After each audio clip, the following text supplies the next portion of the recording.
যাদের কাছে ইসলাম ভাল লাগে না আমরা বলবো এদেশ তাদের জন্য না। কি বলেন আপনারা? সামনে নির্বাচন আসতেছে, তফসিল ঘোষণা হয়ে গেছে। কয় তারিখে? 12 তারিখে। এতদিন বলতো হুজুরেরা কেন এক হয় না? কি বলেন? এতদিন বলতো হুজুরেরা আপনারা এক হন, আমরা আপনাদের ক্ষমতায় দেব। আলহামদুলিল্লাহ ওলামা একরামরা এখন মোটামুটি এক হয়ে গেছে। এখন দেখবো চান্দুরা কোথায় যায়। ওলামা একরাম এক হওয়ার পরেও যদি কেউ আলেমদেরকে ক্ষমতায় বসাতে না পারে, ওই জাতির ভাগ্যে কিয়ামত পর্যন্ত শান্তি আশা করা সম্ভব নয়। আসবে বিজয় রক্ত আর জীবনের বিনিময়, ঠিক কিনা? আসবে বিজয় রক্ত আর জীবনের বিনিময়। বিপ্লব মানে জীবন দেয়া বসে থাকা নয়, সে কোনদিন আসবে না রে করো যদি ভয়। লড়াইয়ের ওই ময়দানেতে যেতে তোমাকে হবে, প্রয়োজনে সব রক্তটুকু জমিনেই ঢেলে দেবে। লড়াইয়ের ওই ময়দানেতে যেতে তোমাকে হবে, প্রয়োজনে সব রক্তটুকু জমিনেই ঢেলে দেবে। তবুও তোমায় লড়তেই হবে, মানবে না পরাজয়। তবুও তোমায় লড়তেই হবে, মানিবে না পরাজয়। বিপ্লব মানে জীবন দেয়া বসে থাকা নয়, সে কোনদিন আসবে না রে করো যদি ভয়। বিপ্লব মানে জীবন দেয়া বসে থাকা নয়, সে কোনদিন আসবে না রে করো যদি ভয়, ঠিক কিনা? শাসনের নামে কেউ বা পিছছে মেহনতি জনতারে, ইমানের উপর আঘাতুরা হানিছে বারে বারে। শাসনের নামে কেউ বা পিছছে মেহনতি জনতারে, ইমানের উপর আঘাতুরা হানিছে বারে বারে। প্রতারণার ওই ফাঁদে পড়ে মোরা জীবন করেছি ক্ষয়। প্রতারণার ওই ফাঁদে পড়ে মোরা জীবন করেছি ক্ষয়। বিপ্লব মানে জীবন দেয়া বসে থাকা, আওয়াজ দিয়া, সে কোনদিন আসবে না রে। কি পারেন না আপনারা? ঘুমাইতেছেন আপনারা আমার সঙ্গে? সে কোনদিন আসবে না রে করো যদি ভয়। বিপ্লব মানে জীবন দেয়া বসে থাকা নয়, সে কোনদিন আসবে না রে। আসবে বিজয় রক্ত আর জীবনের বিনিময়। আসবে বিজয় রক্ত আর জীবনের বিনিময়। বিপ্লব মানে জীবন দেয়া বসে থাকা নয়, সে কোনদিন আসবে না রে করো যদি ভয়। ধর্মকে আজ পুঁজি করিয়া গাল ভরা বলি দিয়ে, কত যে সুফি খুশিতে মাতাল হাদিয়া তহফাবে। ধর্মকে আজ পুঁজি করিয়া গাল ভরা বলি দিয়ে, কত যে সুফি খুশিতে মাতাল হাদিয়া তহফাবে। ভণ্ডামির ওই শিকড় তুলে সত্যের আনো জয়। ভণ্ডামির ওই শিকড় তুলে সত্যের আনো জয়। বিপ্লব মানে জীবন দেয়া বসে থাকা নয়, সে কোনদিন আসবে না রে। সে কোনদিন আসবে না রে। সে কোনদিন আসবে না রে করো যদি ভয়। করবো কাকে? নারায়ে তাকবীর। আজকের মজমা আল্লাহ কবুল করুন, বলেন আমিন। আলেমদের পাশে থাকবেন তো ইনশাআল্লাহ? থাকবেন তো ইনশাআল্লাহ? যাদের হাতে যায় ক্ষমতা, দেশ যেন বাপের ভিটা, রাখতে চেয়ার শুরু করে বিদেশিদের পাচাটা। যাদের হাতে যায় ক্ষমতা, দেশ যেন বাপের ভিটা, রাখতে চেয়ার শুরু করে বিদেশিদের পাচাটা। বিদেশিদের কথা মতো চালায় ওরা নিজের দেশ। দেখতে দেখতে গোল্লায় গেল আমার সোনার বাংলাদেশ। আমার সঙ্গে গাইতে হবে, পারবেন? দেখতে দেখতে গোল্লায় গেল, দেখতে দেখতে গোল্লায় গেল। একে একে শেষ করেছি, সবার দেখা হইল শেষ। দেখতে দেখতে গোল্লায় গেল, দেখতে দেখতে গোল্লায় গেল আমার সোনার বাংলাদেশ। কেউ দিল না সবাই নিল, আমরা যে কলুর বলদ। সারা বছর নেয় না খবর, নির্বাচনে খুব দরদ। কেউ দিল না সবাই নিল, আমরা যে কলুর বলদ। সারা বছর নেয় না খবর, নির্বাচনে খুব দরদ। নির্বাচনের আগে নেতা ধরে কত রকম বেশ। নির্বাচনের আগে নেতা ধরে কত রকম বেশ। দেখতে দেখতে গোল্লায় গেল, দেখতে দেখতে গোল্লায় গেল আমার সোনার বাংলাদেশ। মুসলমানের দেশটা মোদের আছে খাতা কলমে, দোষের দোষী যে বাজারাই শাস্তি পায় যে আলেমে। মুসলমানের দেশটা মোদের আছে খাতা কলমে, দোষের দোষী যে বাজারাই শাস্তি পায় যে আলেমে। ওরা ইসলাম বেচে ক্ষমতাটা পাকাপোক্ত করে বেশ, ওরা ধর্ম বেচে ক্ষমতাটা পাকাপোক্ত করে বেশ। দেখতে দেখতে গোল্লায় গেল, দেখতে দেখতে গোল্লায় গেল আমার সোনার বাংলাদেশ। একে একে শেষ করেছি সবার দেখা হইল শেষ। দেখতে দেখতে গোল্লায় গেল, দেখতে দেখতে গোল্লায় গেল, আরেকটু জোরে, দেখতে দেখতে গোল্লায় গেল। আর গোল্লায় যেতে দেওয়া যাবে? কথা বলে না যাবে? আমরা শুধু চাই এদেশটা কোরআন অনুযায়ী চলুক। আপনারা চান তো? কারা কারা চান না হাত তুলেন? কারা কারা চান হাতটা তুলে দেখান।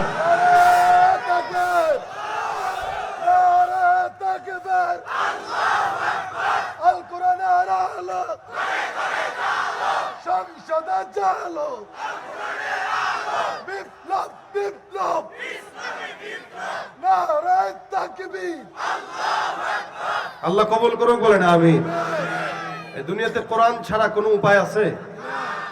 এই জন্য কোরআন অনুযায়ী চলা প্রত্যেকটা মুসলমানের জন্য ফরজ। কোরআনের বাইরে চলা জায়েজ নেই।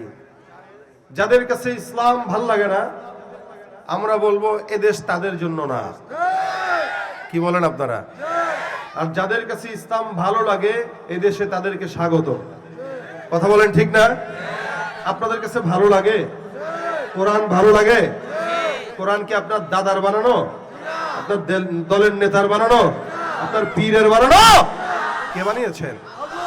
দুনিয়ার যত বই আছে সব বই মানব রচিত। কোরআন একমাত্র কিতাব যেটা আল্লাহ রচিত। মানবের গবেষণার ফসল যখন হয় তখন ওটার ভিতরে ভুল হয়। মানব গবেষণার ফসলে ত্রুটি থাকে, যার কারণে একটা বিমান মানব গবেষণা করে বানায়, ওটা যেমন উড়ে আবার কখনো কখনো ত্রুটির কারণে ধ্বংসও হয়, কারণ মানব গবেষণা করেছে। এই মানবের গবেষণায় কখনো ভুল থাকে, কখনো থাকে না, কখনো সফলতা থাকে। কিন্তু আল্লাহ পাকের যেটা গবেষণা ওইটাতে ভুল তো দূরের কথা, ভুল বা সন্দেহেরও কোনো অবকাশ থাকে। এই জন্য আল্লাহ পাক শুরুতেই চ্যালেঞ্জ স্পষ্ট জানিয়ে দিয়েছেন, এটা আমার বই, লা রাইবা ফি, এখানে কোনো প্রকার সন্দেহ নেই। এই জন্য যে সমস্ত বেঈমান আছে এদেরকে আল্লাহ কিয়ামত পর্যন্ত সময় দিয়ে দিয়েছেন। তোদের সময় দিলাম, তোরা বল বাপ দাদা 14 গোষ্ঠী যদি থাকে এদেরকে নিয়ে আয় আমার কাছে। কোরআনের আয়াতের মোকাবেলায় আয়াত, সূরার মোকাবেলায় সূরা। কিয়ামত পর্যন্ত আল্লাহ পাকের চ্যালেঞ্জ মোকাবেলায় কেউ পেরেছে? পারবে? সম্ভাবনা আছে? একটা নোকতাকে উপর থেকে নিচে নামানোর দুঃসাহস কারো হয় নাই। এটাই কোরআন, এটা আল্লাহ পাক রব্বুল আলামিনের গ্রন্থ। এটা দুনিয়ার কেউ বানায় নাই। যেটা আল্লাহ পাক, আসমান জমিন সবকিছু বানানো, এগুলো তো আল্লাহ পাকের নিজামে চলে আসছে। আল্লাহ পাক কোরআনকে বানিয়ে লৌহে মাহফুজে রেখে দিয়েছিলেন। ওখান থেকে আল্লাহ পাক রব্বুল আলামিন একটু একটু করে কোরআন নাজিল করেছেন। যেমন আল্লাহ পাক যত নবী রাসূলদের উপরে কিতাব দিয়েছেন, এটা সুন্দর করে বই করে আল্লাহ পাক নবীদেরকে ধরায় দিয়েছেন, এটা তোমার, এটার দায়িত্ব তোমার, এটা নিয়ে তুমি আমল করো, উম্মতকে দাওয়াত দাও। এটার দায়িত্ব আমার না। তুমি যতদিন থাকবা তো কিতাবের আমল থাকবে, তুমিও নাই আমলও নাই। সব নবীদের ব্যাপারে এটাই আল্লাহ পাকের সিদ্ধান্ত। কিন্তু মুহাম্মদুর রাসূলুল্লাহ সাল্লাল্লাহু আলাইহি ওয়াসাল্লামের ব্যাপারে আল্লাহ পাকের সিদ্ধান্ত কি?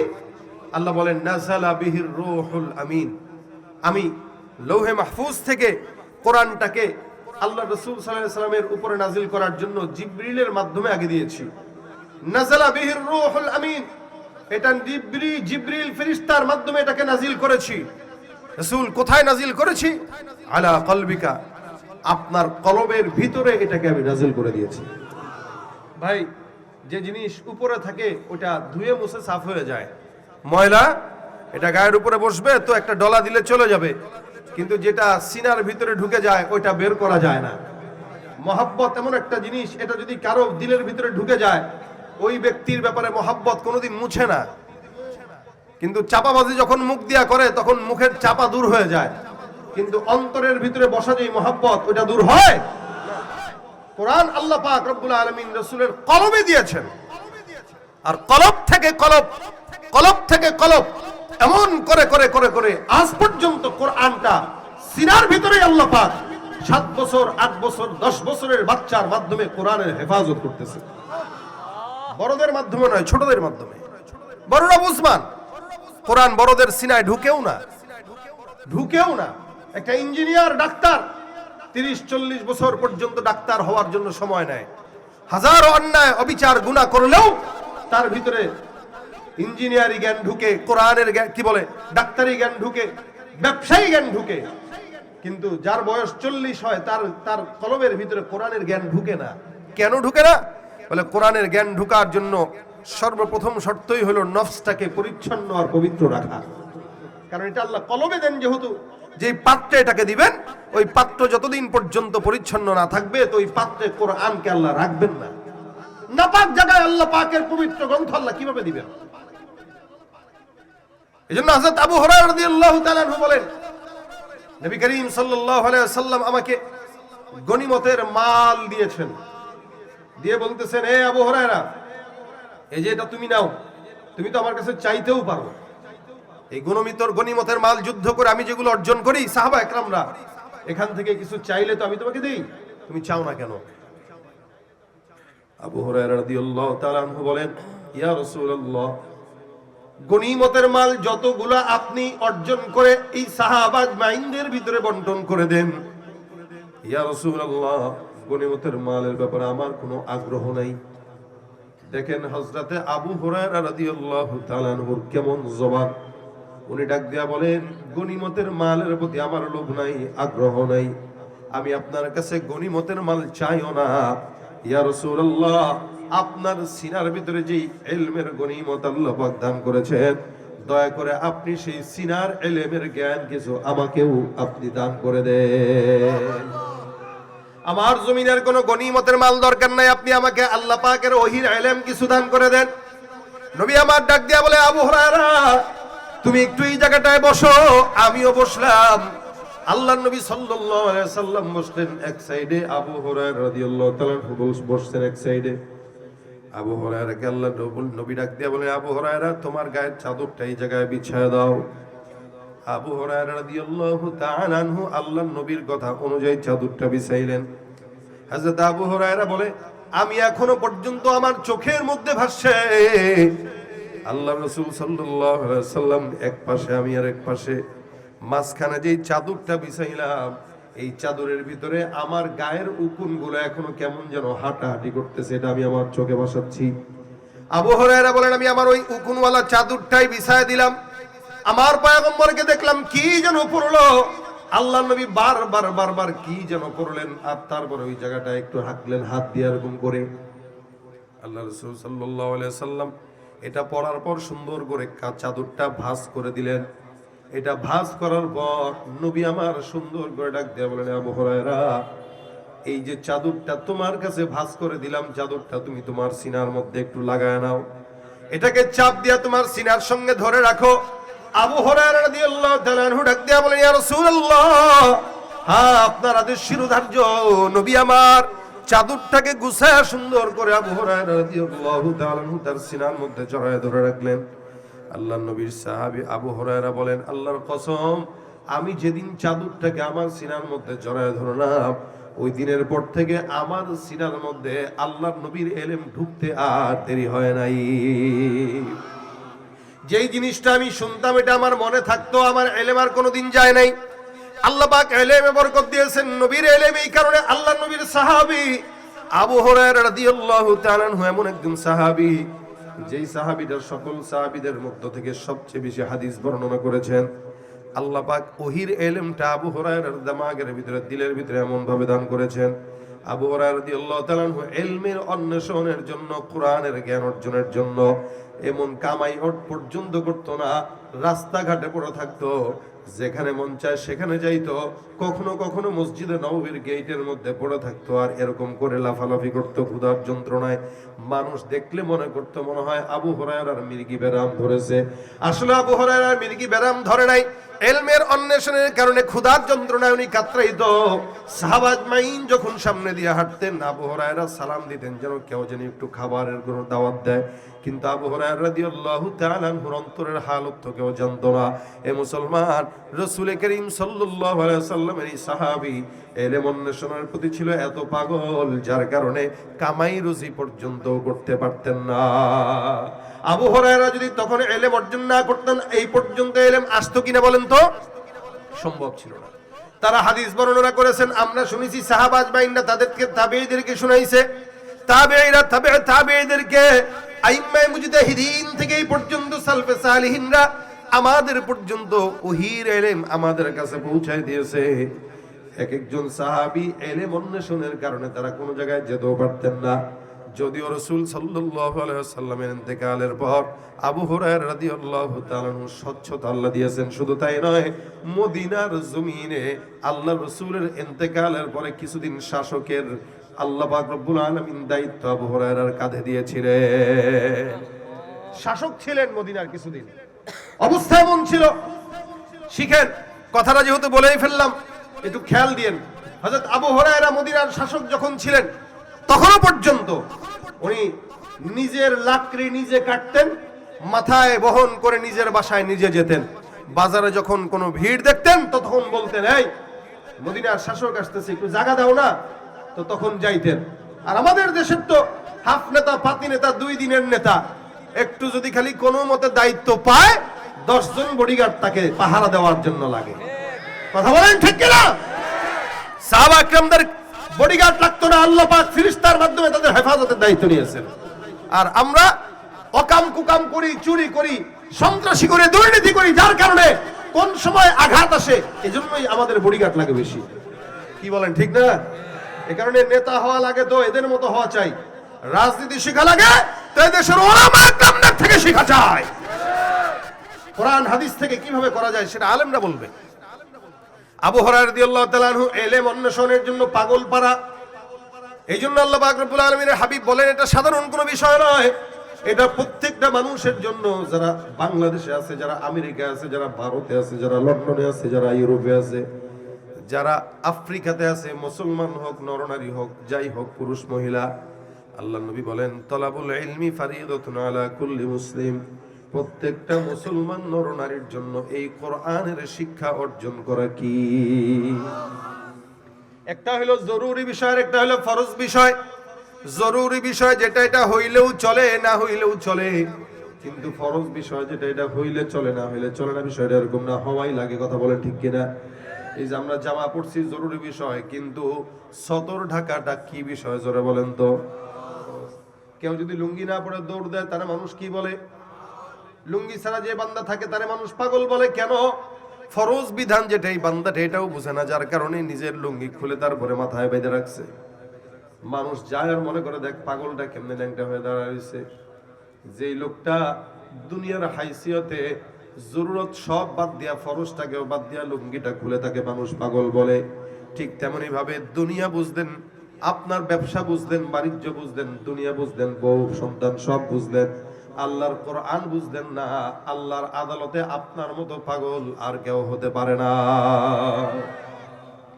এই জন্য আল্লাহ পাক রব্বুল আলামিন সূরা রহমানে বলেছেন, আর রহমান আল্লামাল কুরআন খালাকাল ইনসানা আল্লামাহুল বায়ান।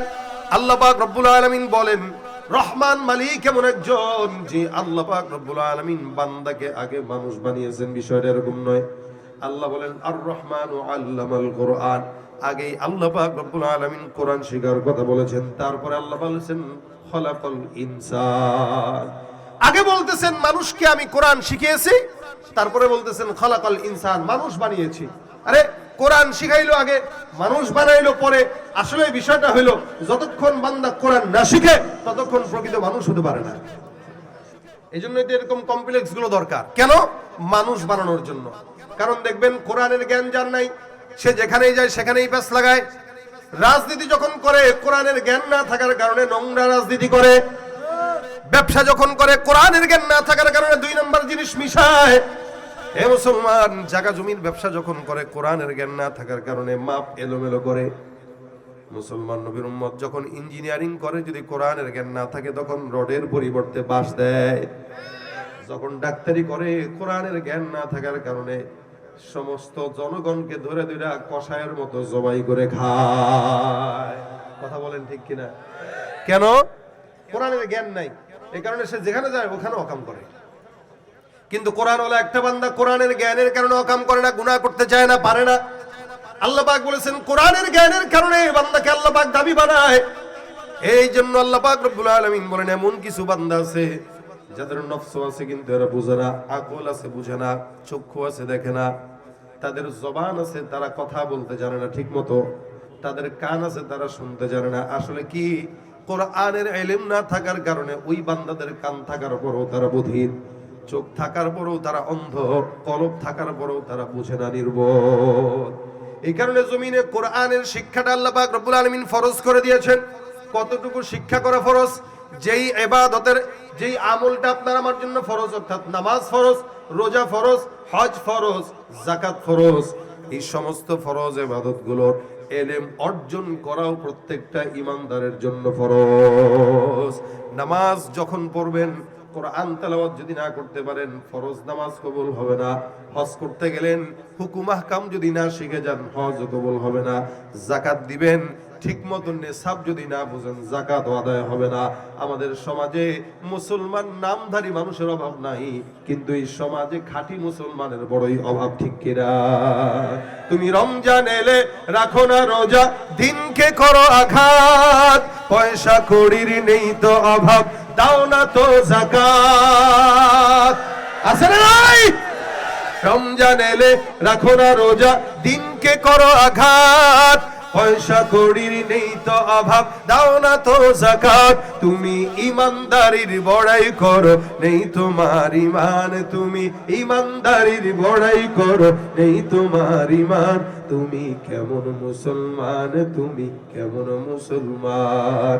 নামাজের সাথে নাই পরিচয়, মানো না কোরআন, নামাজের সাথে নাই পরিচয়, মানো না কোরআন। তুমি কেমন মুসলমান, তুমি কেমন মুসলমান? তুমি নবীর উম্মত দাবি করো, সুন্নাহ মানো না, নবীর অপমানে তোমার হৃদয় কাঁদে না, ঠিক কি না? নবীর উম্মত দাবি করো, সুন্নাহ মানো না, নবীর অপমানে তোমার হৃদয় কাঁদে না। তুমি বিজাতীয় সংস্কৃতিতে শোভেছো পরাণ, তুমি বিজাতীয় সংস্কৃতিতে শোভেছো পরাণ। তুমি কেমন মুসলমান, তুমি কেমন মুসলমান? নামাজের সাথে নাই পরিচয়, মানো না কোরআন, তুমি কেমন মুসলমান? মুসলমান যারা দাবি করে কোরআন জানা দরকার আছে না নাই? কোরআন জানে না, নামাজ পড়ে না, যাকাত দেয় না, হজ করে না, এগুলো আসলে মুসলমান না ভণ্ড? যারা বলেন কি এই মুসলমান? আল্লাহ পাক রব্বুল আলামিন এই কারণে বলেন জমিনের ভিতরে আমি আল্লাহ পাক আগে কোরআন শিখাইছি, তারপরে বান্দাকে মানুষ বানাইছি। তার মানে যতক্ষণ পর্যন্ত কোরআন না শিখে ততক্ষণ মানুষ হতে পারে না। মাদ্রাসায় ছোট ছোট বাচ্চাদেরকে যখন মা বাবা নিয়ে আসে, অনেক মুহতামিমকে দেখবেন মা বাবা বলবে হুজুর সন্তানটারে মানুষ বানায় দিয়েন। আরে বাচ্চা তো এমনি মানুষের বাচ্চাই নিয়ে আসলো, এরপরে মানুষ বানানোর কথা কেন বলে? তার মানে বোঝা গেল এখন বাচ্চা মানুষের আকার দেখা যায় কিন্তু আসল মানুষ হতে পারে নাই। কোরআন শিখবে, হাফেজ হবে, মাওলানা হবে, আলেম হবে, নামাজ শিখবে, তারপরে সন্তানটা মানুষ হবে। যার কারণে আমার দেশের ছোট ছোট বাচ্চাদেরকে মা বাবা নিয়ে এসে বলে হুজুর মানুষ বানায় দেন। বোঝা গেল কোরআন ছাড়া বান্দা মানুষ হতে পারে না। মাঝে অনেক মানুষ মুরব্বী আছে, বয়স 60 বছর 70 বছর হয়ে গেছে, এখনো পর্যন্ত কোরআন শুদ্ধ করে পড়তে পারে না। দেখবেন আমাদের দেশে অনেক রাজনৈতিক নেতাদেরকেও দেখা যায় স্টেজে উঠা আউযুবিল্লাহি মিনাশ শাইতানির রাজিমটাও ঠিক মতো পড়তে পারে না। বিসমিল্লাহির রহমানির রহিম কি ঠিক না? কিন্তু দুনিয়া সব বুঝা শেষ, আল্লাহর কোরআনের আয়াত শিখতে পারে নাই। রাসূল বলেন ওর মতো মিসকিন ফকির আর কেউ হতে পারে? কেউ হতে পারে? এই জন্য কোরআন শিক্ষা করা, শিক্ষা অর্জন করা এটা ফরজ। রাসূল বলেছেন যারা শিখে যারা শিখায় তারা উত্তম। এ মুসলমান নবীর উম্মত, আল্লাহ পাক রব্বুল আলামিনের হাবিব বলেন কোরআন বেশি বেশি পড়ো, কারণ কোরআন বান্দার জন্য শাফিয়ে মাহশার হয়ে যায়। মাহশারে ময়দানে মাহশারে কোরআন বান্দার জন্য শাফায়াতকারী হয়ে যায়, সুপারিশকারী হয়ে যায়। রাসূল করিম সাল্লাল্লাহু আলাইহি ওয়াসাল্লাম বলেন কোরআন বান্দার ডান পাশে থাকবে, ডাক দিয়া বলবে আল্লাহ এই বান্দাটা আমাকে ভুলে নাই, আমি আল্লাহ এই বান্দাকেও ভুলবো না। শুধু তাই নয়, হাফেজে কোরআন যারা, যে সন্তানরা হাফেজে কোরআন হয় আমার আল্লাহ পাক রব্বুল আলামিন তাদেরকে এমন পাওয়ার দিয়া দেয়, ধরে ধরে 10 জন বান্দাকে, যেই সমস্ত বান্দার প্রতি আল্লাহ পাক জাহান্নাম ফরজ করে দিয়েছে, যাদের উপরে জাহান্নাম আল্লাহ পাক বাধ্যতামূলক করেছেন, যাদের উপরে জাহান্নাম ওয়াজিব, আমার আল্লাহ ডাক দেয়া বলে হাফেজে কোরআন তুমি দাঁড়ায় যাও। কোরআন যারা তোমাদেরকে মহব্বত করেছে, কোরআনের কারণে তোমার পাশে ছিল, তোমাকে ভালোবেসেছিল, দুনিয়ার জমিনে এমন 10 জনকে তুমি সুপারিশ করো, আমি আল্লাহ যাদের উপরে জাহান্নাম ওয়াজিব ছিল এই সব বান্দাদেরকে আমি আল্লাহ পাক রব্বুল আলামিন ধরে ধরে জান্নাত দিয়ে দিব। ভাইরা আমার, এই কারণে কোরআনের ব্যাপারে আল্লাহ রাসূল বলেন 4টা অপশন তোমরা সবাই আদায় করবে। 1 নাম্বার কোন আলিমান, 2 নাম্বার মুতাআল্লিমান, 3 নাম্বার মুস্তামিআন, 4 নাম্বার মুহিব্বান। নবী ডাক দিয়া বলেন হয়তো আলেম হও নয়তো আলেম বানাও, খবরদার খবরদার আলেম হবা নয়তো আলেম বানাবা। এখানে অনেক ভাইরা আছেন যারা আলেম হইতে পারেন নাই, আফসোস লাগে কি লাগে না? লাগে। আফসোস কারণে অনেক সময় বান্দা আফসোসের কারণে আল্লাহ পাকের জান্নাত পেয়ে যায়। নবী ডাক দিয়া বলেন কুন আলিমান আও মুতাআল্লিমান আও মুস্তামিআন আও মুহিব্বান। 4 অপশন তোমাদের কাছে আছে। 1 নাম্বার তোমরা আলেম হবা, 2 নাম্বার আলেম বানাবা। নিজে আলেম হতে না পারলেও সন্তানকে আলেম বানানো দরকার আছে না নাই? নাতিপুতিকে আলেম বানানো দরকার আছে না নাই? নিজে পারেন নাই, সন্তানকে বানান, ভাতিজাকে বানান, নাতিপুতিকে বানান। হয়তো আলেম হও নয়তো আলেম বানাও। আল্লাহ রাসূল তারপরে ডাক দেয়া বলে যদি আলেম মাও বানাইতে পারো, সন্তান হয় নাই, নাতিও হয় নাই, ভাতিজাও হয় নাই, কেউ হয় নাই, তাহলে একটা কাজ করো, নিজে ওলামা একরামদের মজমায় যাও আর সুন্দর করে আল্লাহর কোরআনের আওয়াজ শুনো। আলেম হইতে পারো নাই, আলেম বানাইতেও পারো নাই, কোরআনের মজমায় যে যে কোরআনের বয়ান শুনো। আল্লাহ পাক রব্বুল আলামিনের হাবিব বলেন হয়তো আলেম হইবা নয়তো আলেম বানাইবা, নয়তো আলেমদের কথা শ্রবণ করবা। খবরদার আলেমদের কথা শ্রবণ করতে যায় তাদের ভুল ধরো না। সমাজে তো এমন কিছু কিছু বান্দা আছে ওলামা একরামরা জবান খুলে বয়ান করতে গেলে তারা পাশ থেকে কয় হুজুর এই বয়ান চলবে না। আছে না নাই? আমাদেরকে শিখায় যে এটা বলেন না ওইটা বলেন, এটা বলেন না ওইটা বলেন। অথচ আল্লাহর রাসূল বলেন তুমি শুনো। হ্যাঁ শুনে না, খালি মাতবরি করে। যে না শুনে মাতবরি করে বুঝতে হবে ওর অন্তর পরিচ্ছন্ন না, যার কারণে ভালো কথা ভালো লাগে না। কথা বলেন ঠিক না? ভালো কথা ভালো লাগে না, এটা হলো ঈমান কমতি হওয়ার অন্যতম আলামত। ভালো কথা ভালো লাগবে না, খারাপ কথা খারাপ লাগবে না। নামাজের কথা বলবেন মজা লাগতেছে না, কিন্তু গাজার কথা বলেন মজা লাগে। বাউলরা দেখেন না, গাজা যেদিকে বাউলরা কথা কয় না, গাজা যেদিকে বাউলরা সেদিকে। আবার এই বাউলদের পাশেও আমাদের দেশের কিছু উপদেষ্টারাও আছে। আবার আল্লাহ পাকের কথার আগা মাথাও বুঝে না এই সমস্ত কথা যারা বলে। আমি তো বলি মাথার ভিতরে যখন গোবর থাকে আর গাজা থাকে তখন আল্লাহর কথা বোঝার উপায় নেই। এই জন্য ভাই কোরআনের এই প্রতিষ্ঠানগুলোর প্রচুর পরিমাণে দরকার। দ্বীনি মাদারিস যত থাকবে সমাজে তত দ্বীনের আলো ছড়ায় যাবে। প্রত্যেকটা গ্রামে গ্রামে একাধিক করে প্রতিষ্ঠান দরকার, যাতে করে যে সমস্ত স্কুলগুলোতে গানের শিক্ষক নিয়োগের প্রজ্ঞাপন জারি হওয়ার চেষ্টা করে, আমার দেশের স্কুল শিক্ষা ব্যবস্থাপনায় যেখানে নষ্টামি আর নোংরামি শেখানোর ব্যবস্থা করা হয়, ওই সমস্ত শিক্ষা লাঠি দিয়ে যেন এদেশের জনগণ কোরআনের শিক্ষার ভিতরে ঢুকে যায়। কথা বলে ঠিক কিনা? কোরআনের শিক্ষা আমাদের প্রত্যেকটা বান্দার জন্য ফরজ। এটা জরুরি কোনো বিষয় নয়, এটা ফরজ বিষয়। এই জন্য আল্লাহ রাসূল বলেন কোরআনের শিক্ষা অর্জন করবা। দুনিয়াতে এমন কোন বই নাই যে বইটা পড়ার মাধ্যমে আল্লাহ পাক সওয়াব দেয়, বুঝে পড়লেও সওয়াব, না বুঝে পড়লেও সওয়াব। এমন কোন বই আল্লাহ পাক রব্বুল আলামিন দুনিয়াতে দেন নাই। যেমন বাংলা পড়বেন, ইংরেজি পড়বেন, আরবি পড়বেন, কোনো সওয়াব নাই। কিন্তু আল্লাহর কোরআনের আয়াত এমন একটা আয়াত যেটা বান্দা বুঝে পড়লেও সওয়াব, না বুঝে পড়লেও সওয়াব। বলে কতটুকু? প্রত্যেকটা অক্ষরে অক্ষরে, বুঝে পড়ুক না বুঝে পড়ুক 10টা করে নেকি দিয়ে দেন কে? আল্লাহ। দুনিয়াতে কোনো বই নাই যে বই পড়লে সওয়াব হয়, একমাত্র এই বই, যেটা বুঝে পড়লেও সওয়াব হবে, না বুঝে পড়লেও সওয়াব। তো বুঝার দরকার নেই, তুই পড়। শুধু তাই নয়, এটা যখন বান্দা মহব্বত করে কপালে লাগায়, চুমা দেয়, বুকে লাগায়, মাথায় নেয়, তো মহব্বতের কারণেও আল্লাহ পাক কোরআনকে বলে, এই এটারে তুই সুপারিশ করে দে, এটা জান্নাত দিয়ে দে, যা। শুধু মহব্বতের কারণে কোরআনের তেলাওয়াতের মাধ্যমে আল্লাহ পাক রব্বুল আলামিনের নৈকট্য অর্জন হয়। রাসূল বলেন, এক নাম্বার, কেউ যদি কোরআন দেখে পড়ে না দেখে পড়ে, বুঝে পড়ে না বুঝে পড়ে, প্রত্যেকটা অক্ষরে অক্ষরে কয়টা করে নাকি? 10টা। 2 নাম্বার, কোরআন তেলাওয়াতের ফায়দা হলো, কেউ কোরআন তেলাওয়াত করবে, আমার আল্লাহ পাক রব্বুল আলামিন ওই বান্দার অন্তরে যত গুনাহের কালো দাগ থাকবে, আল্লাহ পাক রব্বুল আলামিন অন্তরের কালো সমস্ত দাগগুলো বান্দার তেলাওয়াতের মাধ্যমে দূর করে দিবেন। 3 নাম্বার, কোন ইমানদার বান্দা যখন তেলাওয়াত করে, আল্লাহর সঙ্গে বান্দার সম্পর্ক গভীর হয়ে যায়। তেলাওয়াতের মাধ্যমে 1 নাম্বার ফায়দা, বুঝে পড়লেও সওয়াব, না বুঝে পড়লেও সওয়াব। 2 নাম্বার, তেলাওয়াতের মাধ্যমে বান্দার সঙ্গে আল্লাহর সম্পর্ক গভীর হয়ে যায়। 3 নাম্বার, কোরআন তেলাওয়াতের মাধ্যমে বান্দার কলবের ভিতরে গুনাহের যত কালো দাগ আছে, সব কালো দাগগুলো দূর করে দেন কে? এইজন্য সবকিছু সমস্যার যদি সমাধান দেওয়া লাগে, পাওয়া লাগে, একমাত্র যাওয়া লাগবে কোন রাস্তায়? বলেন না, কোরআনের রাস্তায়। কোরআন ছাড়া সমাধান কেউ দিতে পারে? সব কিছুর সমস্যা যদি হয়, সমাধানের জন্য আল্লাহ পাক কোরআন দিয়েছেন। বান্দা কোরআন তেলাওয়াত করবা, অন্তর পরিচ্ছন্ন হয়, আল্লাহর সঙ্গে তাআল্লুক বেড়ে যায়, দিমাগ পরিচ্ছন্ন হয়, স্বচ্ছ হয়, দিমাগের খোরাক হয়, আকলের খোরাক হয়। নবী বলেন, কোরআন তেলাওয়াতটা প্রত্যেকটা ঈমানদার মুমিনের জন্য তার আকলের খোরাক, বিবেকের খোরাক।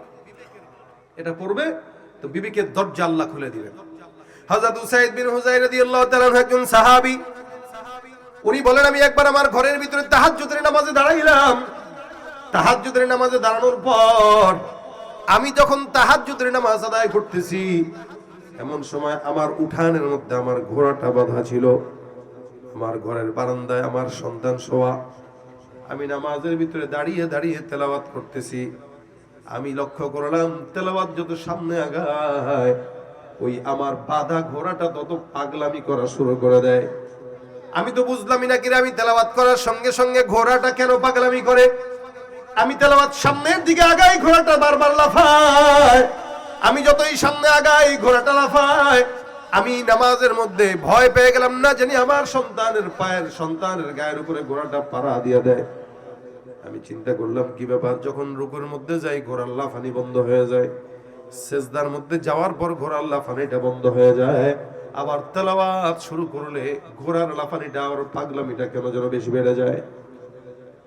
আমি চিন্তায় পড়ে গেলাম, কি ব্যাপার বুঝলাম না। আবার নামাজে দাঁড়ায় গেলাম, আবার তেলাওয়াত করলাম। আমি নামাজের ভিতরে তেলাওয়াত করতে করতে করতে করতে দেখি ঘোড়া বারবার লাফাইতেছে। এরকম ভাবে লাফানি, ঘোড়াটাকে থামানোর জন্য আমি আমার তেলাওয়াত বন্ধ করলাম, নামাজ শেষ করলাম। নামাজটা শেষ করার পর তাকায় দেখলাম, আসমান থেকে কেমন তারকারাজি গুলো যেন জমিনের দিকে নিচে নেমে আসতেছে। সুবহানাল্লাহ। আমি ভয় পেয়ে গেলাম, কি ব্যাপার বুঝলাম না। আসমানের তারকাগুলো জমিনের ভিতরে আসতেছে। আমি পয়গম্বরের কাছে চলে গেলাম, নবীর কাছে যায় ডাক দিয়া বললাম, ইয়া রাসূলুল্লাহ, আমি রাত্রে বেলা তাহাজ্জুদের নামাজের ভিতরে দাঁড়ায়া তেলাওয়াত করতেছিলাম, হঠাৎ করে তাকায় দেখলাম ঘোড়াটা পাগলের মতো করে বারবার লাফায়, বারবার লাফায়, বারবার লাফায়। আমি তেলাওয়াত যখন সামনে দিকে নিতেছি, হঠাৎ করে তাকায় দেখি আসমানের তারকারা নিচের দিকে নেমে আসতেছে। আমি পেরেশানির মধ্যে পড়ে গেলাম, কি করা যায়। আসমানের তারকাগুলো জমিনের মধ্যে নেমে আসতেছে, কারণ কি? ভয় পেয়ে গেলাম। নামাজ শেষ করলাম, নামাজ শেষ করে পয়গম্বর আপনার কাছে চলে আসলাম। আপনি বলেন তো রাসূল, আমার সঙ্গে গত রাতে কি ঘটেছে? নবী আমার ডাক দিয়া বলে, আরে উসাইদ বিন হুযায়র, তুমি জানো না, তুমি যখন নামাজের ভিতরে দাঁড়ায় বারবার তেলাওয়াত করতেছিলা, সামনের দিকে আগাইতেছো, তোমার নামাজের তেলাওয়াতে এত মজা, এই কোরআন তেলাওয়াতের মজা পাওয়ার পর তোমার বাঁধা ঘোড়াটা আল্লাহর কোরআনের তেলাওয়াতের প্রেমে লাফানো শুরু করে দিয়েছিল। শুধু তাই নয়, আসমান থেকে তুমি দেখছিলা ওই যে তারকাগুলো জমিনের ভিতরে চলে আসতেছে, এগুলো আসমানের তারকা নয়, তোমার তেলাওয়াতে মুগ্ধ হয়ে আসমানের ফেরেশতারা জমিনের মধ্যে নেমে তোমার তেলাওয়াতে মগ্ন হয়ে শোনার জন্য সিরিয়াল ধরেছিল। এ উসাইদ বিন হুজাইর, তুমি রাত্রেবেলা তেলাওয়াত যদি শেষ না করতা, আল্লাহর কসম মদিনার সব অলিগলিতে ওই ফেরেশতারা সিরিয়াল ধরে দাঁড়ায় থাকতো তোমার তেলাওয়াত শোনার জন্য। হে মুসলমান নবীর উম্মত, এই কোরআন তেলাওয়াতটা এত মজার তেলাওয়াত, যে তেলাওয়াত আল্লাহ রাসূল সাল্লাল্লাহু আলাইহি ওয়াসাল্লাম করতেন। মক্কার কাফেররা ঘোষণা করে দিয়েছিল, খবরদার মুহাম্মদের তেলাওয়াত শোনার জন্য কেউ মুহাম্মদের ঘরের কিনারায় যেতে পারবে না, নিষেধ করে দিলাম। আবু জাহেল ডাক দিয়া বলে, তেলাওয়াত শোনা যাবে না। রাতের অন্ধকারে আল্লাহ নবী সাল্লাল্লাহু আলাইহি ওয়াসাল্লাম যখন তেলাওয়াত করার জন্য নামাজের মধ্যে দাঁড়ায় গেলেন, আবু হুরায়রা চিন্তা করলো, আবু জাহেল চিন্তা করলো, মুহাম্মদুর রাসূলুল্লাহ সাল্লাল্লাহু আলাইহি ওয়াসাল্লাম নামাজে কোরআন তেলাওয়াত করে, আমি আবু জাহেল যেহেতু মক্কায় লিডার, নিষেধ করে দিলাম কেউ মুহাম্মদের তেলাওয়াত শুনতে যাবে না, তার মানে আমার কথা শোনার পর আর কেউ যাওয়ার সাহস করবে না। আল্লাহর রাসূল সাল্লাল্লাহু আলাইহি ওয়াসাল্লাম তেলাওয়াত করে, আবু জাহেল এই সিদ্ধান্ত নিয়ে রাতের অন্ধকারে মুহাম্মদের ঘরের কিনারায় যা দাঁড়ায় রয়েছে। যেহেতু জানে কেউ তেলাওয়াত শুনতে আসবে না, আবু জাহেল চালাকি করে একা একা শোনার জন্য রাসূলের ঘরের কিনারায় সিরিয়াল ধরে দাঁড়ায় আছে। আল্লাহর নবী তেলাওয়াত করতেছেন, আবু জাহেল শুনে, আবু লাহাব শুনে, উতবা শুনে, সায়বা শুনে, এমন করে করে রাত যখন সুবহে সাদিক হবে ভাব, আবু জাহেল বাড়ির দিকে রওনা হয়, উতবা বাড়ির দিকে রওনা হয়। মদিনার মক্কার অলিগলিতে কেউ কারো চেহারা দেখে না। আবু জাহেল হঠাৎ করে একজনের সম্মুখীন হয়ে গেল, ডাক দিয়া বলে, ভাই তুমি কে? কয়, আমি আবু জাহেল। এখানে কেন আসছো? বলে, ভাই দেখতে আসলাম তোমরা কেউ মুহাম্মদের তেলাওয়াত শুনতে আসছো কিনা। অথচ মুহাম্মদের তেলাওয়াত শোনার জন্য সে নিজেই গেছে, বানায় বানায় মিথ্যা বলে। এমন করে ৩-৪ জনের সঙ্গে যখন দেখা হয়, সবার জবানের কথাই একটাই, যে মুহাম্মদের তেলাওয়াত শুনতে কে কে আসলো এটার লিস্ট করার জন্য আসছি। আবু জাহেল সবাইরে বসায় ডাক দিয়া বলে, সত্যি করে বল তোরা কেন এই জায়গায় আসছিস? উতবা সাহেবা বলে, এ মক্কার লিডার আবু জাহেল, তুমি লিডার হিসেবে তুমি বলো, তুমি কেন সত্যি করে বলো এই জায়গায় আসলা? আবু জাহেল ডাক দিয়া বলে, আমার ভাইরা, মিথ্যা বলে আর কোনো ফায়দা নাই। আমি যদিও তোমাদেরকে নিষেধ করলাম মুহাম্মদের তেলাওয়াত শুনতে যাবা না, কিন্তু রাত যখন গভীর হয়, আল্লাহর নবী সাল্লাল্লাহু আলাইহি ওয়াসাল্লাম মুহাম্মদ নামাজের ভিতরে দাঁড়ায় যায় তেলাওয়াত করার জন্য। আল্লাহর কসম করে বলছি, মুহাম্মদের তেলাওয়াত এত মজা, এই মজার তেলাওয়াত অন্য কোন দ্বিতীয় জায়গায় আর শোনা যায় না। যার কারণে আমি রাতের অন্ধকারে কেউ আসবে না বলে আমি মুহাম্মদের তেলাওয়াত একাকী শোনার জন্য চলে আসলাম। এই তেলাওয়াতটা এত মজা, আল্লাহ পাক রব্বুল আলামিন বলেন, বান্দা বেশি বেশি তেলাওয়াত করো, জিহ্বাটাকে বিছায় রাখো। কোরআন না জানলে কেমনে তেলাওয়াত করবেন? আমাদের সমাজে 100 মানুষের ভিতরে 90 জন মানুষই ভালো মতো তেলাওয়াত জানে না, বাকি 10 জন যারা জানে তারা মাদ্রাসার কারণেই জানে। এ মুসলমান, আপনার আমার প্রত্যেকটা বান্দার উচিত বেশি বেশি আল্লাহর কোরআনের তেলাওয়াত করা। কারণ নবী করিম সাল্লাল্লাহু আলাইহি ওয়াসাল্লাম বিদায় হয়ে গেছে। আল্লাহর নবী বিদায় হওয়ার পর নবীর শ্রেষ্ঠ মুজিজা হিসেবে অন্যতম জীবন্ত মুজিজা যেটা, সেটার নামটাই হলো আল কোরআন। ঠিক কি না? এই কোরআনটা রাসূলের জীবন্ত একটা মুজিজা। এটা বান্দাকে এখনো পর্যন্ত হেদায়েতের রাস্তায় বিচরণ করায় এবং কিয়ামত পর্যন্ত এটার উপরে যারা চলবে প্রত্যেকেই হেদায়েতের উপরে থাকবে ইনশাআল্লাহ। এই জন্য ভাইরা আমার, কোরআন শিক্ষা করা আপনার আমার জন্য ফরজ। যেহেতু এটা তেলাওয়াত করব, শিক্ষা না পারলে শিক্ষা অর্জন করব। আলহামদুলিল্লাহ, আবু হানিফ ভাই আবু হানিফ দারুল ইসলাম কমপ্লেক্স দিয়েছেন। ওনার এলাকায় যদি আপনারা চিন্তা করেন যে আমরা মুরব্বী যারা আছি, প্রতিনিয়ত 20 জন হোক 30 জন হোক, আমরা এই জায়গায় ওনার কাছে আসব তেলাওয়াত শেখার জন্য, ওলামা একরামরা আপনাদেরকে মানা করবে? যাদের বয়স 60 বছর হয়ে গেছে, মুখ দিয়া বের করে বাড়ি দিলেও সুন্দর করে একটা সূরা বের হয় না। উচিত আপনাদের শিক্ষা করতে করতে মারা গেলেও ফায়দা আছে, আর শিক্ষা না করতে করতে মরবেন তো আল্লাহর কাছে জবাব দেওয়া লাগবে যে কি করছিলি। এই জন্য চেষ্টা করা, নিয়ত করা, কোরআন শিখার নিয়ত করেন। নির্বাচনও আসতেছে, রমজানও আসতেছে। দেখবেন আমাদের দেশের মানুষের রমজানের চাইতে নির্বাচনের প্রতি আগ্রহ বেশি। কি ঠিক না? রমজান খালি বললি, নির্বাচন আগে করে লই, কি খুশি। কদিন পর পর দেখবেন আস্তে ধীরে শুরু হয়ে গেছে ভোট ভিক্ষা চাওয়া, ভিক্ষা চাওয়া দরকার নাই। আল্লাহওয়ালা যারা আছে, কোরআনওয়ালা যারা আছে, আমরা তাদেরকে সাপোর্ট করবো ইনশাআল্লাহ। কথা ঠিক আছে? তো নির্বাচনও আসতেছে, রমজানও আসতেছে। আমরা রমজানের আগেই আমাদের সবার উচিত হবে প্রত্যেকেই আমরা 10 জন 20 জন করে কোরআন শিখার জন্য একটা গ্রুপ করে ফেলি। যেই গ্রুপটা আমরা ওলামা একরামদের কাছে যাব, ওনাদেরকে আবদার করবো যেন ওনারা আমাদেরকে কোরআন শিখায়। আর কোরআনের শিক্ষা যদি আপনার ভিতরে মহব্বত থাকে, এই মহব্বত আপনাকে মরণ পর্যন্ত কোরআন ওয়ালাদের সঙ্গেই থাকার জন্য সহযোগিতা করবে। দেখবেন তখন আর অন্য কাউরে ভালো লাগবে না, আল্লাহর কোরআন ওয়ালাদেরকেই ভালো লাগবে। কথা বলেন ঠিক কিনা? আমাদের সমাজে কোরআন শিক্ষা অর্জন হচ্ছে একদিকে, আরেকদিকে নাস্তিকরা আমার দেশকে চুরি করতে চাচ্ছে, ইসলামকে চুরি করতে চাচ্ছে। কিন্তু দেশের জনসাধারণ চুপচাপ, শুধুমাত্র আলেমরাই ময়দানে লড়ে, মিছিল করে। কেন জানেন? জনসাধারণের কোরআনের জ্ঞান নাই, কোরআনের মহব্বত নাই। আলেমদের ভিতরে কোরআনের জ্ঞান আছে, যার কারণে মহব্বত আছে। এই কারণে যত আন্দোলন হয় কোরআন বিরোধী, প্রত্যেকটা আন্দোলনে ওলামা একরামদেরকেই সামনের সারিতে দেখা যায়, সাধারণ মানুষকে দেখা যায় না। আজকে যদি আপনারা নিয়ত করেন যে আমরা কোরআন শিক্ষা অর্জন করব, শিখার বরকতে কোরআনের জন্য এক বিন্দু রক্ত থাকতেও আপনারা কোনোদিন পিছপা হবেন না ইনশাআল্লাহ। কথা বলেন ঠিক কিনা? কি হবে আলেম হয়ে ইমাম সেজে সমাজেতে, পারো যদি সত্য কথা উচ্চ স্বরে না বলিতে। কি হবে আলেম হয়ে ইমাম সেজে সমাজেতে, পারো যদি সত্য কথা উচ্চ স্বরে না বলিতে। চাকরির ভয় করো যদি ছেড়ে দাও ওই না গদি, চাকরির ভয় করো যদি ছেড়ে দাও ওই না গদি। কি হবে ধোঁকা দিয়ে আল্লাহকে, কি হবে বেঁচে থেকে অযথা বিদ্যা শিখে যদি না গড়তে পারি শোষণবিহীন সমাজটাকে। কি হবে শেষ নবীজির উম্মত বলে দাবি করে, যদি ওই নবীর চেয়ার কাদিয়ানীরা দখল করে। কি হবে শেষ নবীজির উম্মত বলে দাবি করে, যদি ওই নবীর চেয়ার কাদিয়ানীরা দখল করে। নবীজির জন্য যদি রক্তের বহেও নদী, তবুও হটবো না এই দাবি থেকে। কি হবে বেঁচে থেকে অযথা বিদ্যা শিখে যদি না গড়তে পারি শোষণবিহীন সমাজটাকে। ঠিক না? কোরআন শিখবো তো সুখার নিয়ত করেন। এই আবু হানিফ ভাইয়ের এই কমপ্লেক্সে আপনাদের নিজেদের সন্তানদেরকে আপনারা এখানে দেন। আপনার সন্তানকে পারেন নাই তো ভাতিজাকে দেন, ভাতিজাকে পারেন নাই নাতিপুতিকে দেন।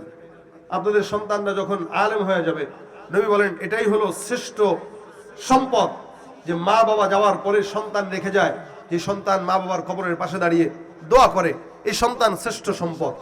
এরকম শ্রেষ্ঠ সম্পদ আমরা রেখে যাওয়ার জন্য চেষ্টা করব। নিজেরাও কোরআন শেখার চেষ্টা করব, যাতে করে কোরআনের মহব্বত আমার সিনায় ঢুকে, যাতে করে কোরআনের সাথে কোরআন ওয়ালাদের সাথে থাকতে পারি। এই কারণে প্রত্যেক ভাই নিয়ত করেন রমজান আসার আগে আগে আমরা কোরআন শিখব। আমরা ব্যবসা করি, বাণিজ্য করি, শিক্ষা অর্জন করি বা না করি, যেই হালতেই থাকি না কেন, আমরা সবাই নিয়ত করব আমরা কোরআন শিখব ইনশাআল্লাহ। রাজি আছেন? কোরআন শিখতে রাজি আছেন? কোরআন যদি শিখতে শিখতে মরণও হয়, ইনশাআল্লাহ আল্লাহ পাক কোরআনকে সুপারিশকারী বানায় দিবে। কোরআন শিখতে শিখতে যদি মওত হয়, অথবা কোরআন শিখতে যায় যদি আটকে আটকে পড়েনও, আল্লাহ পাক এই পড়ার কারণে, এই আটকে আটকে পড়ার কারণে আল্লাহ পাক রব্বুল আলামিন আপনাকে ওই 10টি নেকি যে শুদ্ধ করে পড়ছে তাকে যেমন দিয়েছে, আপনাকেও আটকে আটকে পড়ার কারণে 10টি করে নেকি দান করে দিবেন। আটকে আটকে পড়লেও কোরআনের ফায়দা আছে। এই কারণে আমরা কোরআন শিখতে যাই আটকে আটকে পড়বো, তবুও পড়বো। কোরআন তেলাওয়াত করতে না জানলে অন্তত কোরআনকে বুকে জড়ায় মহব্বত করব, চুমা খাবো, কপালে রাখবো, মাথায় রাখবো। রাজি আছি ইনশাআল্লাহ? রাজি আছি ইনশাআল্লাহ? নারায়ে তাকবীর, আওয়াজ দিয়ে লিল্লাহে তাকবীর। সবাই মিলে একটা সঙ্গীত হবে ইনশাআল্লাহ। এরপরে আজকের প্রোগ্রামের অন্যান্য যে মেহমানরা আছে তারা ইনশাআল্লাহ পর্যায়ক্রমে আসবে। আজকের মজমাকে যেন আল্লাহ পাক শেষ পর্যন্ত ভরপুর কামিয়াবি দান করে, বলেন আমিন। আল্লাহ পাক রব্বুল আলামিন আজকের কোথায় আলহামদুলিল্লাহ হাফেজ নাজমুস সাকিব সারা বিশ্বের বুকে আমাদের বাংলাদেশের গর্ব, বাংলাদেশের মুখ উজ্জ্বল যে করেছে, আমাদের অত্যন্ত স্নেহাস্পদ নাজমুস সাকিব আসছে ইনশাআল্লাহ। সে আপনাদেরকে চমৎকার তেলাওয়াত শোনাবে, আপনাদেরকে ইনশাআল্লাহ কিছু কথাও বলবে। কিছুদিন আগেই ওর মা ইন্তেকাল করেছে। আল্লাহ পাক রব্বুল আলামিন, আল্লাহ পাক যেন তার মায়ের কবরকে জান্নাতের উঁচু মাকাম দান করে, বলেন আমিন। জোরে বলেন আমিন।